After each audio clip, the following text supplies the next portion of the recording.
خوش آمدید ہے آپ کا ڈیلی نائٹ سٹوری میں۔ چینل کو سبسکرائب کریں اور بیل آئکن ضرور دبائیں۔ گاؤں کے کنارے ایک پرانی سنسان مسجد تھی جہاں لوگ مغرب کے بعد جانا پسند نہیں کرتے تھے۔ کہتے تھے وہاں کچھ ہے جو نظر تو نہیں آتا لیکن محسوس ضرور ہوتا ہے۔ اسی مسجد میں ایک نئے امام صاحب آئے۔ ان کا نام تھا امام یوسف۔ وہ نہایت نیک، عبادت گزار اور دل کے صاف انسان تھے۔ انہیں گاؤں والوں نے بہت سمجھایا، مولوی صاحب رات کو مسجد میں اکیلے نہ رہا کریں، لیکن امام یوسف مسکرا کر کہتے، جس کے ساتھ اللہ ہو اسے کسی کا خوف نہیں ہوتا۔ رات گہری ہو چکی تھی، ہوا میں عجیب سی سردی تھی۔ امام صاحب قرآن پڑھ رہے تھے کہ اچانک مسجد کے صحن میں کسی کے چلنے کی آہٹ آئی۔ ٹک ٹک ٹک۔ انہوں نے سوچا شاید کوئی نمازی ہو، لیکن جب باہر جا کر دیکھا تو وہاں کوئی نہیں تھا، صرف ہوا اور خاموشی۔ اگلی رات جب وہ تہجد کی نماز پڑھ رہے تھے، اچانک ایک مدھم سی آواز آئی، امام صاحب۔ ان کا دل تیزی سے دھڑکنے لگا۔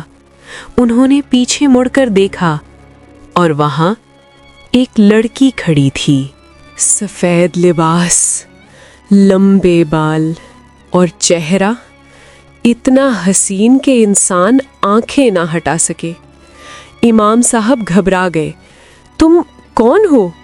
وہ لڑکی مسکرائی، میں اس مسجد کی رہنے والی ہوں۔ وہ لڑکی روز آنے لگی، کبھی صحن میں، کبھی دروازے پر، بس خاموشی سے امام صاحب کو دیکھتی رہتی۔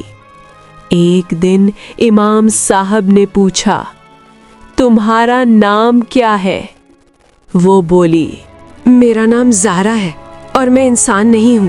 امام صاحب چونک گئے، تو پھر وہ آہستہ سے بولی، میں ایک پری ہوں۔ امام صاحب کو یقین نہیں آیا، لیکن کچھ تو تھا جو عام نہیں تھا۔ زہرا کبھی زمین پر چلتی نہیں تھی اور کبھی اس کا سایہ بھی نظر نہیں آتا تھا۔ امام صاحب نے دور رہنے کی کوشش کی، لیکن دل مانتا نہیں تھا۔ وہ لڑکی نہ صرف خوبصورت تھی، بلکہ اس کی باتوں میں عجیب سا سکون تھا۔ وقت گزرتا گیا اور ایک دن زہرا نے کہا، امام صاحب کیا آپ مجھ سے ڈرتے ہیں؟ انہوں نے خاموشی سے جواب دیا، نہیں، لیکن تمہاری حقیقت سے خوف آتا ہے۔ سارا کی آنکھوں میں آنسو آ گئے۔ میں بھی تنہا ہوں، صدیوں سے اس مسجد میں قید ہوں۔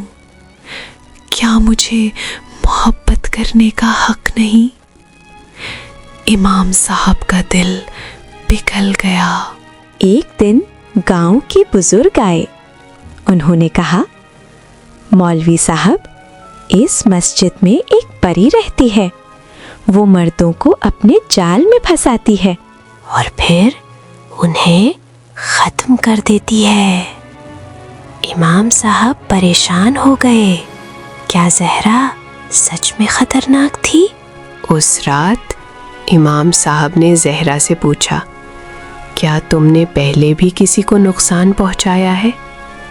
زہرا خاموش ہو گئی، پھر آہستہ سے بولی، ہاں، لیکن وہ لوگ برے تھے۔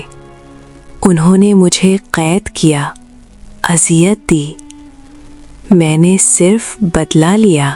زہرا نے بتایا، میں پہلے انسان تھی، مجھے ایک ظالم شخص نے مار دیا اور میری روح اس مسجد میں بھٹک رہی ہے، پھر میں پری بن گئی۔